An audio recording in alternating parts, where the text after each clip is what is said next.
escucha bien desde atrás? Perfecto, muy bien. Pues buenos días a todos. Como decíamos ayer, es un privilegio para Elena, para mí, pues poder estar con vosotros en estos días. Algunos ya conocíamos de otras ocasiones, sobre todo hubo un buen grupo de la iglesia en el taller de predicación que tuvimos en febrero, creo que fue. Pero es un gusto pues ir conociendo a muchos más en estos días. La iglesia como cuerpo de Cristo.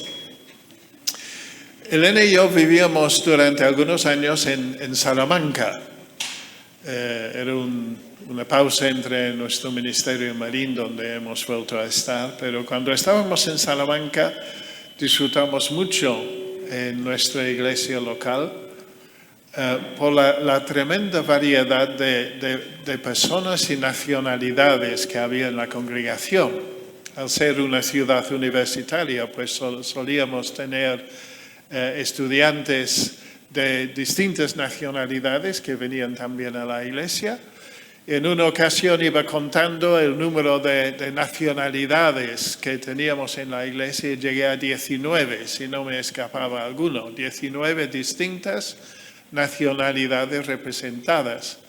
Y era una gozada, la verdad, ver cómo juntos podríamos disfrutar como el cuerpo de Cristo. Un cuerpo que es uno, pero con una diversidad extraordinaria, ¿no? Una familia de la fe que traspasa todas las fronteras y las barreras nacionales, raciales, culturales, etcétera, etcétera, para ser un solo cuerpo en Jesús.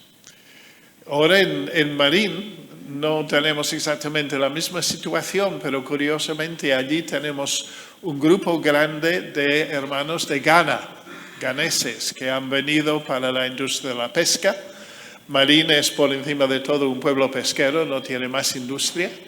Y entonces tenemos pues un grupo grande de hermanos de Ghana en la iglesia que se reúnen con nosotros el domingo por la mañana, todos juntos. Luego el domingo por la tarde tenemos la reunión para los demás miembros de la iglesia y ellos tienen una reunión aparte en que hablan en inglés, que es el idioma común que ellos comparten con sus distintos dialectos. Así que siempre disfruto viendo esta realidad, ¿no? Vamos a hablar un poco de eso en esta mañana. La diversidad, pero a la vez la unidad que hay en la iglesia de Cristo. Y la metáfora que Pablo con tanto acierto utiliza, es la metáfora de un cuerpo con muchos miembros muy diferentes, con distintas funciones, distintas capacidades, y sin embargo formando parte de un solo cuerpo. Habéis estado estudiando Efesios y vamos a volver a Efesios una y otra vez en las 3 sesiones de estudio que vamos a tener. Y os invito a buscar en primer lugar en Efesios capítulo 2. Vamos a leer un pasaje muy conocido. Efesios 2 y el versículo 11. Efesios 2:11, que dice así: recordad pues que en otro tiempo vosotros los gentiles en la carne, llamados a incircuncisión por la tal llamada circuncisión, hecha con manos en la carne, recordad que en ese tiempo estabais separados de Cristo, excluidos de la ciudadanía de Israel, extraños a los pactos de la promesa, sin tener esperanza y sin Dios en el mundo. Qué estado más triste, ¿verdad? Pero, versículo 13, ahora en Cristo Jesús, vosotros que en otro tiempo estabais lejos, habéis sido acercados por la sangre de Cristo, porque Él mismo es nuestra paz, que de ambos pueblos hizo uno, derribando la pared intermedia de separación, aboliendo en su carne la enemistad, la ley de los mandamientos expresados en ordenanzas, para crear en sí mismo de los dos un nuevo hombre, estableciendo así la paz. Y, versículo 16, casi el versículo clave que quisiera enfatizar, para reconciliar con Dios a los dos en un cuerpo, por medio de la cruz, habiendo dado muerte en ella a la amistad. La Iglesia, un cuerpo reconciliado en Cristo. Vamos a decir 5 cosas básicas en esta mañana, ya los tenéis allí en el boletín, pero empezamos aquí, que la Iglesia de Cristo es un cuerpo reconciliado entre sí y con Él. Pablo habla de la relación de los judíos y de personas de ascendencia no judía, los gentiles, en la congregación en Éfeso, y los posibles conflictos que esto pudiera generar. Ya sabemos cuando leemos el Nuevo Testamento que hubo muchas tensiones en la iglesia al principio al integrar los gentiles, los no judíos en las congregaciones, y esto creaba en muchas ocasiones tensiones importantes. Aquí Pablo habla de la posición anterior de los miembros gentiles de la iglesia, excluidos del pueblo del pacto y de todas las bendiciones que él menciona en los versículos que leímos, el 11 y el 12. Sin embargo, su posición anterior de estas personas se contrastaba fundamentalmente con la nueva posición, la posición actual que tenían, acercados, versículo 13, por la sangre de Cristo, que en su persona es nuestra paz. Es el Señor Jesús en su persona y en su obra que ha hecho posible la creación de una iglesia, de una familia, de un cuerpo en que hay muchos distintos miembros, muy diferenciados entre sí de muchas maneras, y sin embargo un solo cuerpo, del que Cristo es la cabeza, como vamos a ver en un momento. Cristo abolió la enemistad, la división reflejada en la ley, nos dice en el versículo 15, creando de los dos colectivos, judíos por un lado, gentiles por otro lado, un nuevo hombre, reconciliándolos con Dios entre sí por medio de su cruz, para formar un solo cuerpo. Así que esta imagen de la iglesia como un cuerpo empieza hablándonos de la reconciliación. Esta unidad ha sido creada por el Señor Jesús, por medio de su muerte en la cruz, por medio de su resurrección de entre los muertos, y en la cruz Él abolió la enemistad que separaba de antemano, de manera que la iglesia, el cuerpo de Cristo, está llamado a ser un modelo de reconciliación.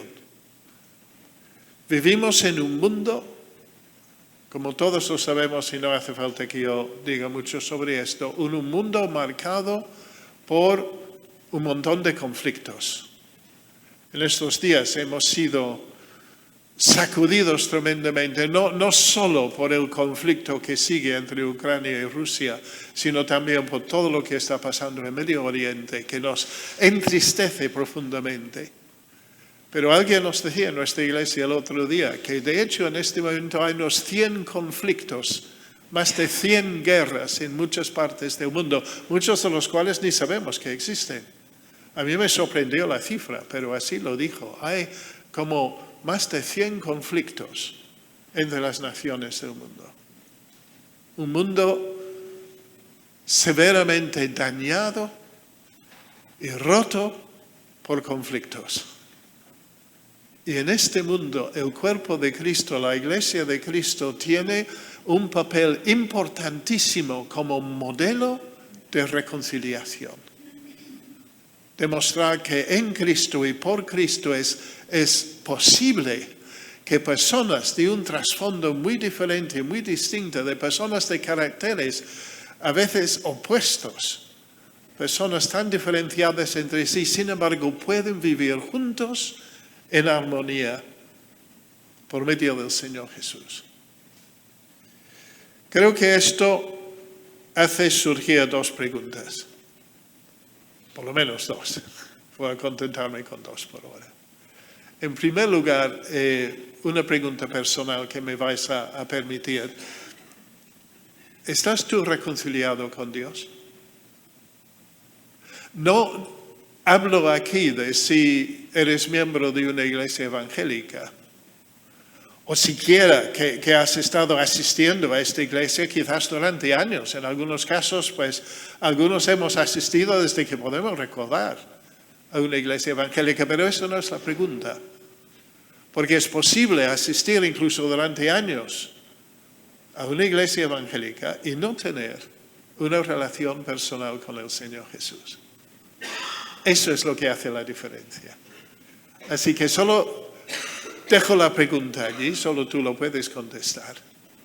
Pero quiero preguntarte, ¿eres o estás tú personalmente reconciliado con el Señor Jesús? Tú puedes decir, Cristo es mi paz. Puedes decir que yo he sido acercado a Dios por medio de la sangre de su Hijo amado. ¿Estás reconciliado con Dios? Y quizás la otra pregunta también es, bien, estoy reconciliado con Dios, pero estoy viviendo la reconciliación con mis hermanos en Cristo. Porque conozco casos, tristemente, de hermanos en Cristo que han tenido conflictos que han quedado sin resolver durante años. Esto es posible incluso dentro del cuerpo de Cristo. Pero es una negación de todo lo que el Señor dice acerca de la iglesia en su palabra.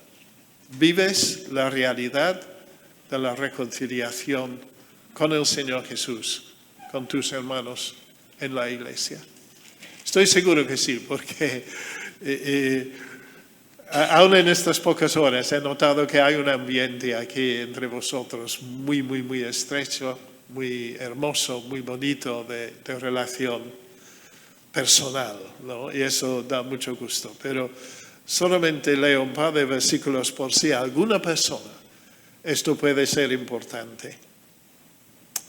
Dice el Señor Jesús, por tanto, si estás presentando tu ofrenda en el altar, si estás viniendo a la presencia del Señor para adorarle y presentar esta ofrenda de adoración, si estás presentando tu ofrenda en el altar y allí te acuerdas que tu hermano tiene algo contra ti, deja tu ofrenda allí delante del altar, ve, reconcíliate primero con tu hermano y entonces ven y presenta tu ofrenda. Como digo, yo creo que para la inmensa mayoría, si no todos nosotros, pues podemos decir sí que estoy plenamente reconciliado con todos mis hermanos y disfrutando de la armonía. Pero por si hay alguna persona que tiene algo pendiente, recuerda lo que dice allí la palabra del Señor. La iglesia como un cuerpo reconciliado. Vamos al segundo punto, que aquí vamos a tenerlo en la diapositiva. La iglesia es también un cuerpo dirigido por el Señor Jesús. En el capítulo 1 de Efesios, los versículos 17 en adelante, son muchos versículos, pero no resisto a la tentación de leerlos. Me vais a soportar en esto. Efesios 1, 17. Es la petición del apóstol Pablo, una petición sincera, como decimos aquí. Versículo 17, pidiendo que el Dios de nuestro Señor Jesucristo, el Padre de gloria, os dé espíritu de sabiduría y de revelación en un mayor conocimiento de Él. Pablo ora a favor de los creyentes, los hermanos, los cristianos en Éfeso, pidiendo al Señor que Él amplíe el conocimiento que ellos tengan de Dios. Y creo que esto es una oración que nos viene de perlas, porque llegar a un pleno conocimiento de Dios, me parece a mí, para nosotros los seres humanos es imposible. Así que hay una tarea, hay un reto, hay un desafío constante, ¿no? De que vayamos creciendo en nuestro conocimiento de Él constantemente. Yo pido, dice Pablo, que el Dios de nuestro Señor Jesucristo, el Padre de gloria, os dé espíritu de sabiduría y de revelación en un mejor conocimiento de Él. ¿Cómo vas en esta área? ¿Estás un poco estancado, un poco estancada?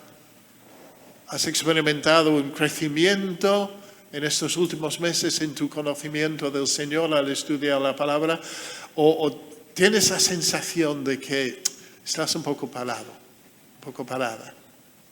La voluntad del Señor es que vayamos creciendo en este conocimiento de Él. La petición del apóstol. Y lo que Él señala, que es algo que ya hemos mencionado varias veces, salió el tema en el devocional esta mañana, los tremendos privilegios que tenemos en Cristo.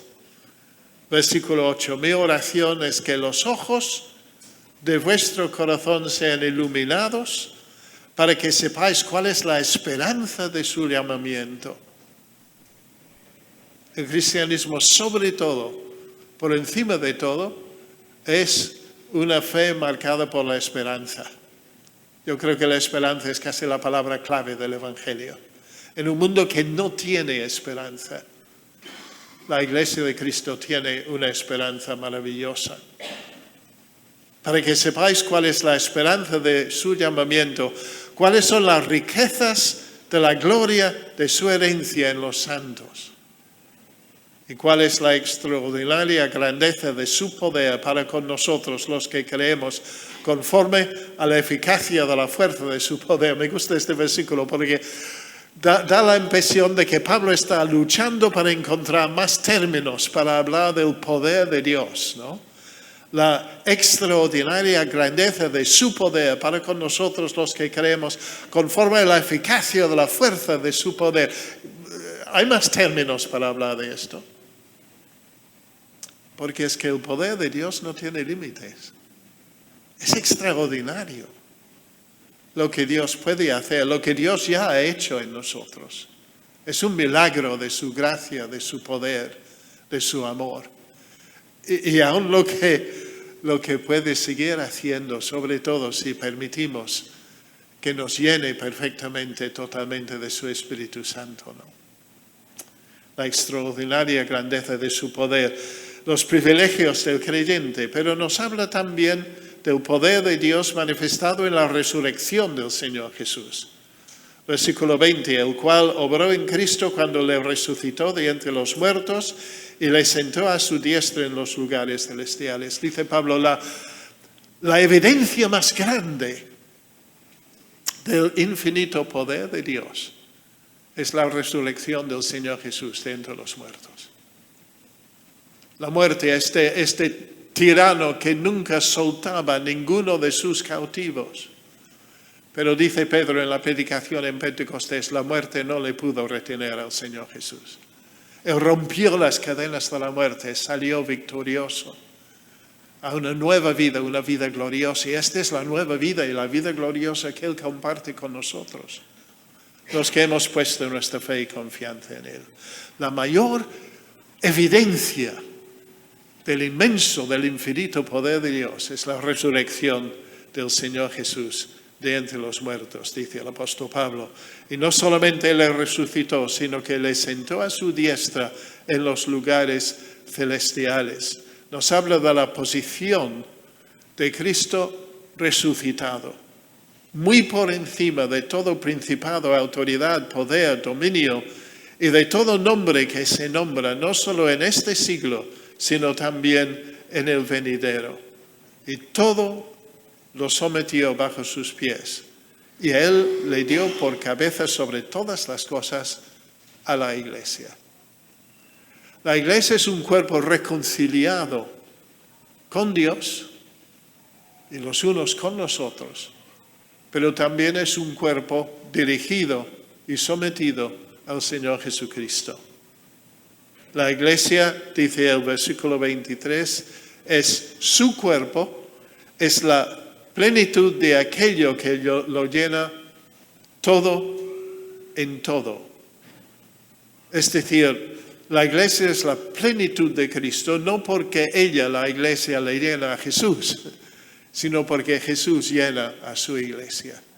Él es todo y en todo, ¿verdad? Así como la gloria de Dios llenó el templo en Jerusalén, ¿os acordáis? Y el tabernáculo en el desierto. Así ahora Jesucristo, quien es la gloria de Dios, es la manifestación de la gloria del Señor. Jesucristo llena la iglesia y mora en ella. ¿Qué sacamos de todo esto? Hemos hablado de la importancia de la reconciliación. ¿No es también tremendamente importante que la Iglesia de Cristo experimente en su día a día la realidad de esta dirección, de esta guía del Señor, de su Iglesia? La dirección que el Señor Jesús ejerce sobre su cuerpo, la Iglesia, viene en el contexto de su autoridad suprema sobre todo lo creado. Jesús es Señor y vendrá pronto el día cuando toda rodilla se doblará y toda lengua reconocerá que Jesucristo es el Señor, para gloria de Dios Padre. Pero mientras tanto y de manera muy específica e inmediata, el Señor Jesús es el Señor de su iglesia, dirige su iglesia, guía su iglesia. La iglesia, cuerpo de Cristo, es una comunidad dirigida por Jesús. ¿Y cuáles son las implicaciones de esto? Esta mañana en el devocional estábamos hablando del libro de Hechos, ¿verdad? Eric nos hablaba un poco de este tema. Hechos es un libro sorprendente, ¿no? Como Eric nos decía en esta mañana, empieza con un grupo pequeño de discípulos un tanto confusos, reunidos en Jerusalén, unos 120, pero termina en Hechos 28 con el Evangelio en el mismo corazón del inmenso imperio romano. Allí en Roma está Pablo dando testimonio al cristianismo. En solamente 16 capítulos, los primeros 16 capítulos de Hechos, vemos cómo el Evangelio ha penetrado en 3 continentes. Empezaba en Jerusalén, pero en Hechos 16 ya ha penetrado en Asia, en África, a través del etíope, y en Europa, a través de la evangelización del apóstol Pablo. Una explosión de testimonio en pocos capítulos de este libro bíblico tan maravilloso como es Hechos. El poder del Espíritu Santo y el poder de la oración, haciendo que el evangelio se extienda de esta forma tan asombrosa. Y me gusta tanto que casi en la mitad del libro tenemos una explicación de cómo esto ocurrió. En Hechos capítulo 13, el capítulo empieza en aquella iglesia modelo de Antioquía de Siria, con 5 personas, evidentemente o por lo menos entre los responsables de la iglesia local allí en Antioquía, 5 personas, Bernabé, Simón, Lucio, Manaén y Saulo, el apóstol Pablo, reunidos en la presencia del Señor, ayunando, orando, ministrando, adorando al Señor. Y en este momento, cuando hay una búsqueda intensa de la voluntad del Señor para su iglesia, no sé qué es esto, hay algún enemigo por ahí intentando.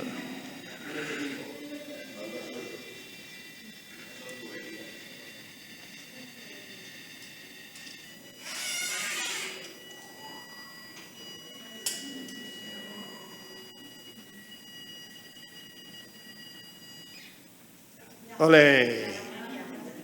Bien por Daniel.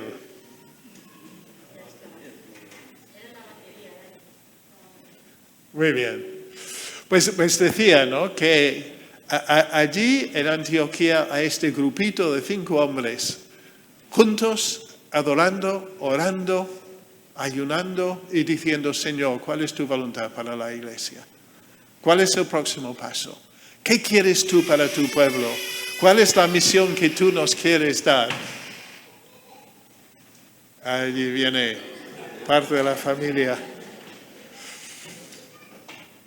Y en este momento de clamar al Señor, el Señor dice, apartadme a Bernabé y a Saulo para la obra a que les he llamado. Y este es el momento cuando el Evangelio empieza a extenderse hacia otras zonas a través del ministerio de Pablo y Bernabé.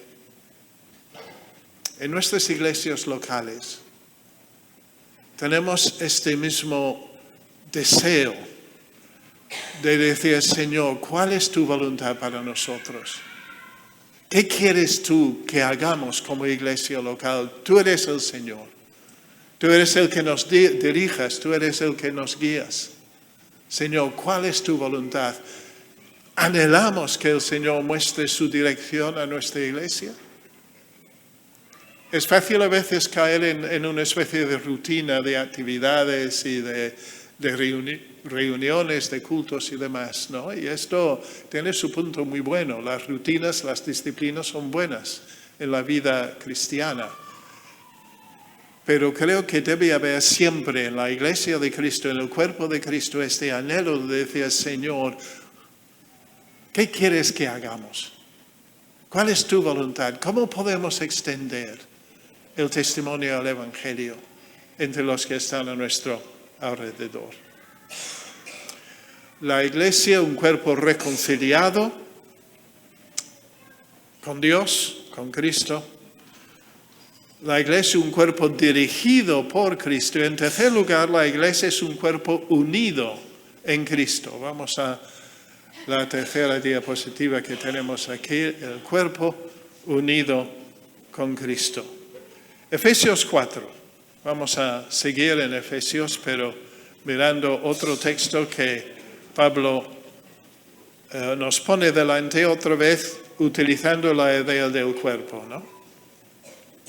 Efesios 4 y otra vez, me vais a permitir si leo varios versículos. Estamos repitiendo cosas que ya habéis visto, ¿no? En cierto sentido en otros momentos, pero son verdades tan maravillosas de la palabra de Dios que yo creo que es bueno que insistamos. Efesios 4:1. Yo pues, prisionero en el Señor, os ruego que viváis de manera digna de la vocación con que habéis sido llamados, con toda humildad y mansedumbre, con paciencia, soportándoos unos a otros en amor, esforzándoos por preservar la unidad del Espíritu en el vínculo de la paz. Hay un solo cuerpo y un solo Espíritu, así como también vosotros fuisteis llamados en una misma esperanza de vuestra vocación, un solo Señor, una sola fe, un solo bautismo, un solo Dios y Padre de todos, que está sobre todos, por todos y en todos.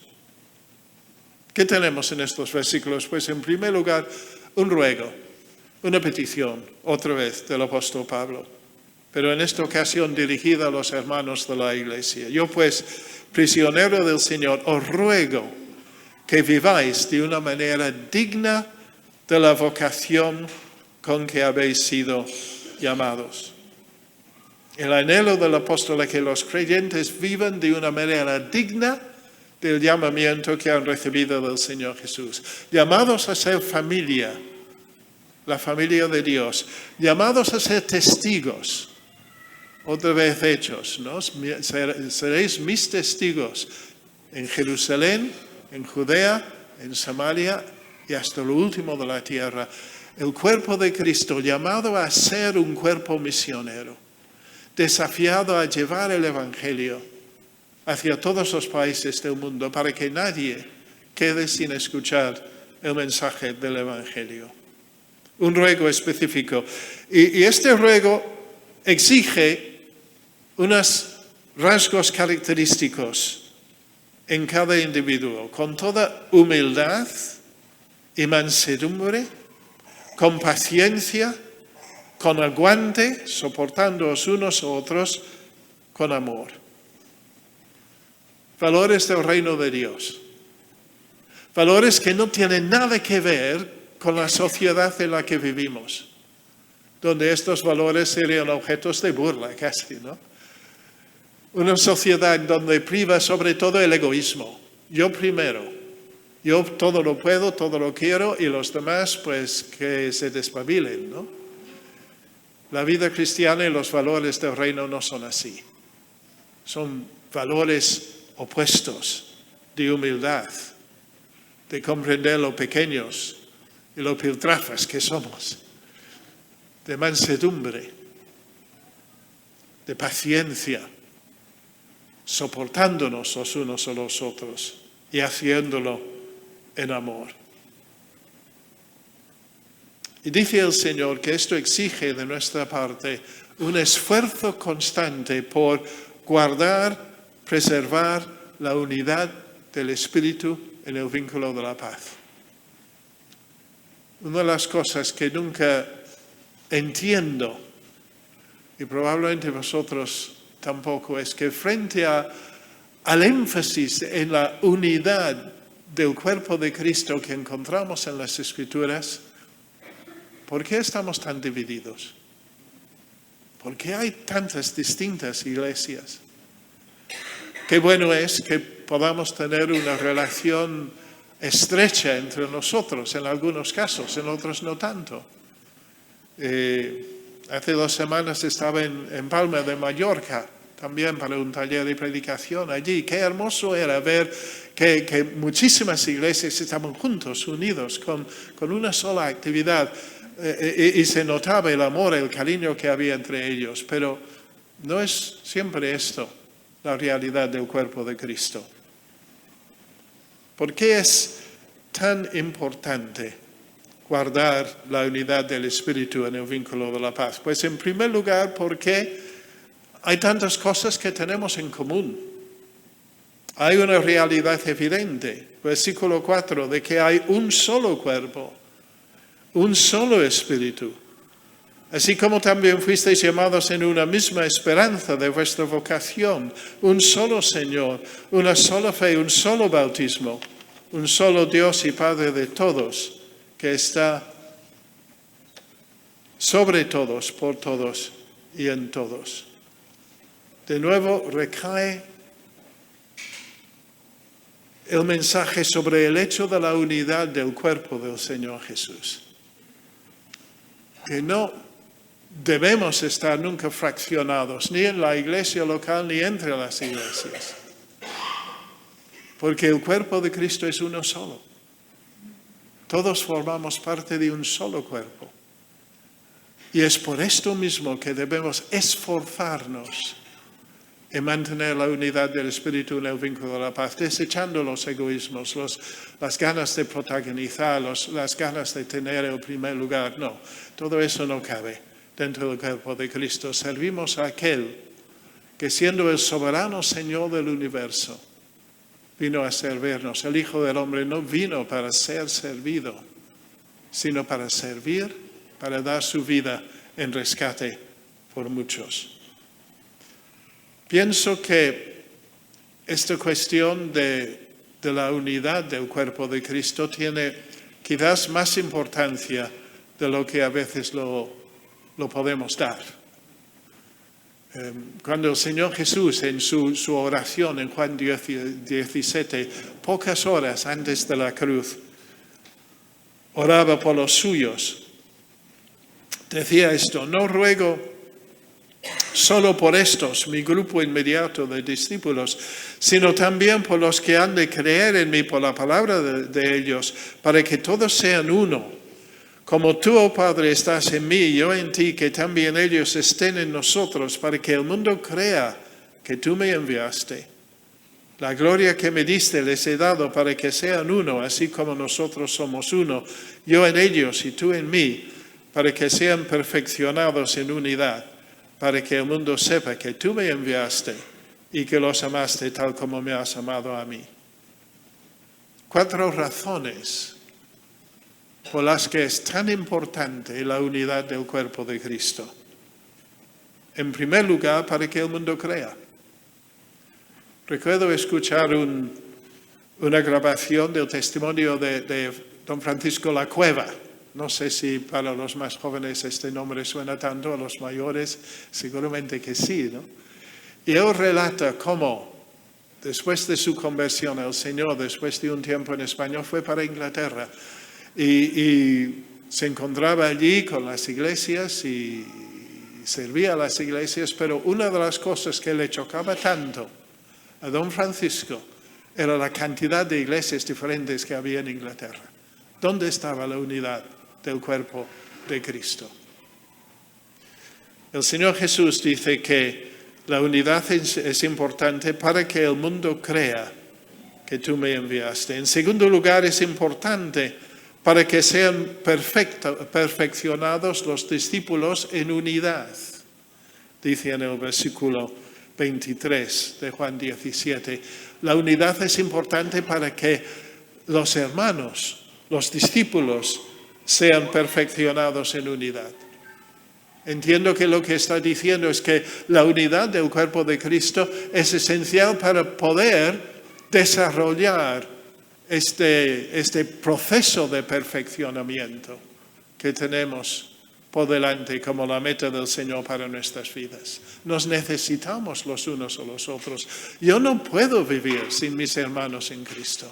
Os necesito para animarme, os necesito para orar por mí, os necesito para corregirme quizás en algunos momentos, de exhortarme, de animarme. Yo no puedo vivir la vida cristiana solo, os necesito.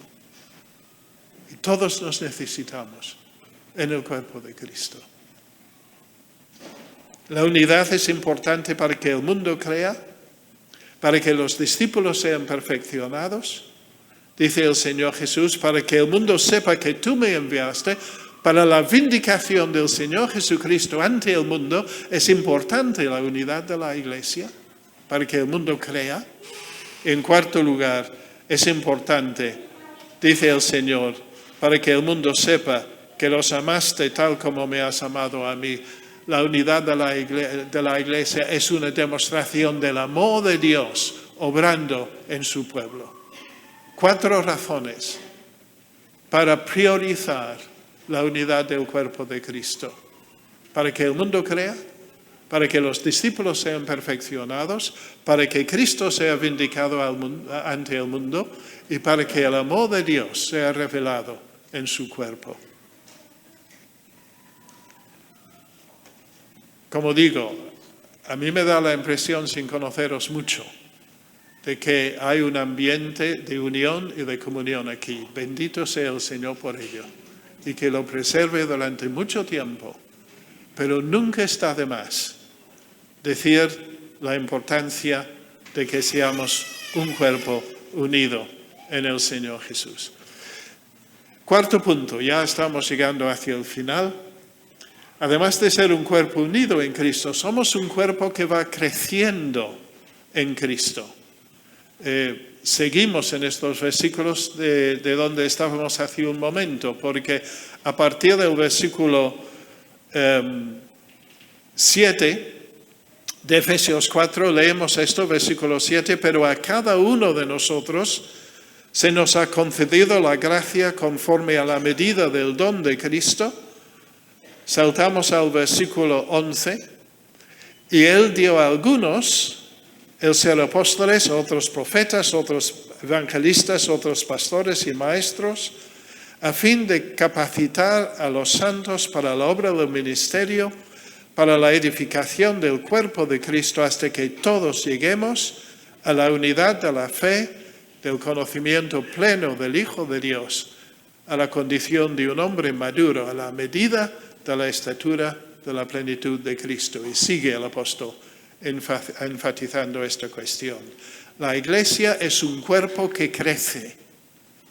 No es un cuerpo estancado, no es un cuerpo que ha llegado al punto tope de sus posibilidades de desarrollo. El cuerpo de Cristo es un cuerpo que está creciendo constantemente. Aquí el apóstol nos liga esto con el tema de los dones espirituales.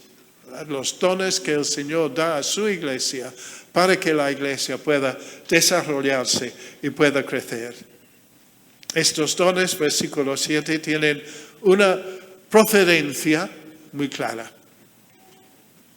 Versículo 7, pero a cada uno de nosotros se nos ha concedido la gracia conforme a la medida del don de Cristo. Cristo por su Espíritu va repartiendo los dones espirituales entre su iglesia. Esto es algo tremendamente importante. En el versículo 11 el apóstol se refiere a algunos dones espirituales muy específicos y muy importantes, ¿verdad? Versículo 11, él dio a algunos el ser apóstoles, a otros profetas, a otros evangelistas, pastores y maestros. Según mi entendimiento, apóstoles y profetas en el sentido restringido en que lo utiliza el Nuevo Testamento hoy en día no existen. En el capítulo 2, allí el Señor o el apóstol dice que la iglesia es edificada sobre el fundamento de los apóstoles y profetas, los que en su momento transmitían las verdades de la palabra de Dios, ¿verdad?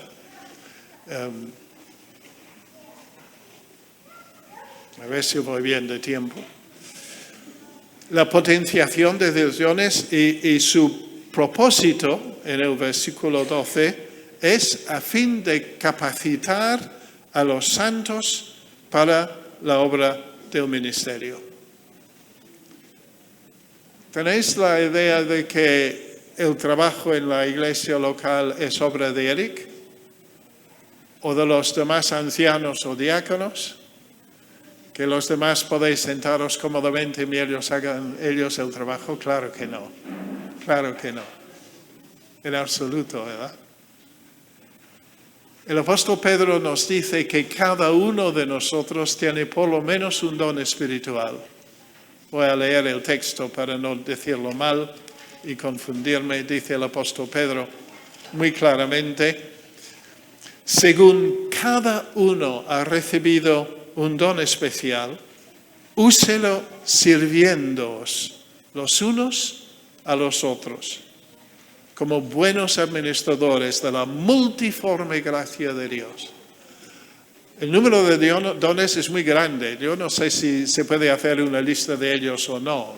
Nunca lo he intentado, porque me parece que son tantos y tan distintos. El Señor no está limitado en los dones que Él puede dar.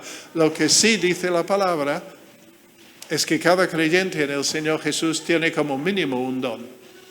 Y que este don debe identificarse y desarrollarse y utilizarse para edificar el cuerpo de Cristo, para edificar a nuestros hermanos. Estamos llamados a ser buenos administradores de la multiforme gracia de Dios. Perdón. Así que la iglesia es un cuerpo creciendo en Cristo. Aquí estamos manejando la idea de la capacitación, del equilibrio que hay en el cuerpo de Cristo en la iglesia, en el que cada uno de nosotros tenemos que realizar nuestro papel. Y otra vez eso da lugar a alguna pregunta, ¿no? ¿Sabes el don que tienes? ¿Los dones que tienes? El Señor te ha ayudado a identificar cuál es el área de trabajo, de servicio, donde Él te ha capacitado para realizar quizás lo que otros no pueden realizar tan bien como tú. El Señor espera tu contribución a la vida del cuerpo, al desarrollo, al crecimiento del cuerpo de Cristo. Pueden ser dones de palabra o pueden ser dones de servicio, pero tú tienes algún don. Que el Señor te ayude a identificar este don y ponerlo en práctica. Yo sé que muchos ya lo estáis haciendo, gloria a Dios por ello. Pero es siempre una buena pregunta para hacer, Señor, ¿cuáles son los dones, las capacidades que tú me has dado, que puedo utilizar para ayudar a crecer a tu cuerpo? Eso es el proceso de crecimiento que tenemos entonces en la iglesia.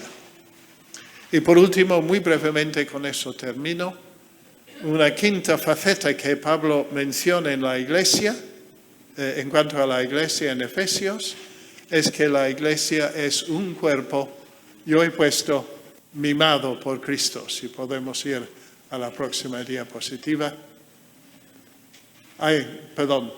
No es este. Este es un resumen de estos versículos. Quedemos allí, un momento para atrás. Hemos visto entonces en Efesios 4 que es tan denso que no lo hemos encontrado mucho. Que hay por un lado una conducta que promueve la unidad, como hemos visto. Hay ciertos componentes, cosas que compartimos todo, que forman la unidad. Que hay una capacitación a través de los dones espirituales que refuerza esta unidad y que hay un crecimiento en Cristo, individual y corporativo, que surge de esta unidad de la Iglesia. 4 puntos que resumen un poco la enseñanza de este pasaje tan denso. Y por último, ahora sí, vamos a la última diapositiva, un cuerpo mimado por Cristo. Aquí estamos en Efesios 5 y yo creo que habéis estado precisamente mirando este texto hace pocos días. Así que estamos volviendo un poco sobre lo mismo. Y no vamos a hablar ni aquí ni en la tercera sesión del matrimonio, tanto como de la relación de Cristo con su iglesia, visto en términos matrimoniales. Efesios